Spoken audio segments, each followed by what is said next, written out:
Benvenuto al tutorial online che ti guiderà alla scoperta dell'uso di OneClick per le discipline di area scientifica. In ambito scientifico, OneClick può essere utilizzato per cercare un articolo o un libro in formato elettronico e per fare delle ricerche bibliografiche esplorative a partire da un dato argomento. Vediamo come cercare un ebook. Dopo essersi collegati alla home page, occorre cliccare periodici e libri elettronici. Quindi inserire nel monocampo di ricerca una parola significativa, ad esempio biolog.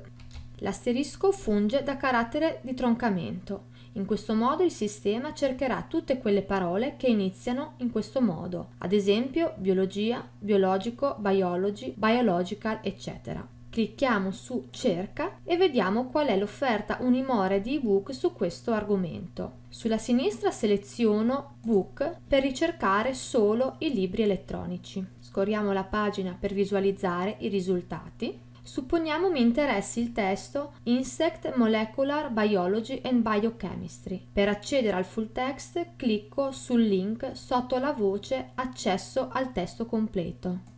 Arrivo direttamente sul libro dalla pagina dell'editore e per leggere i singoli capitoli clicco su Download PDF. Vediamo ora come ricercare un articolo di periodico.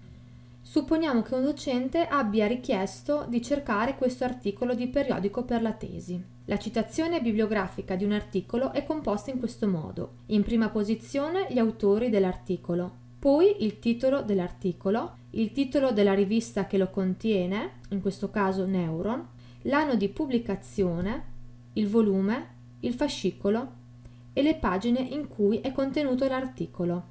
Per cercare un articolo da OneClick, ritorniamo qui, mi posiziono su Nuova ricerca e nel monocampo di ricerca scrivo il titolo dell'articolo o parte di esso. In questo caso scrivo Endocannabinoids mediate neuron, eccetera. Clicco su cerca. A questo punto posso selezionare verifica l'accesso per accedere al full text.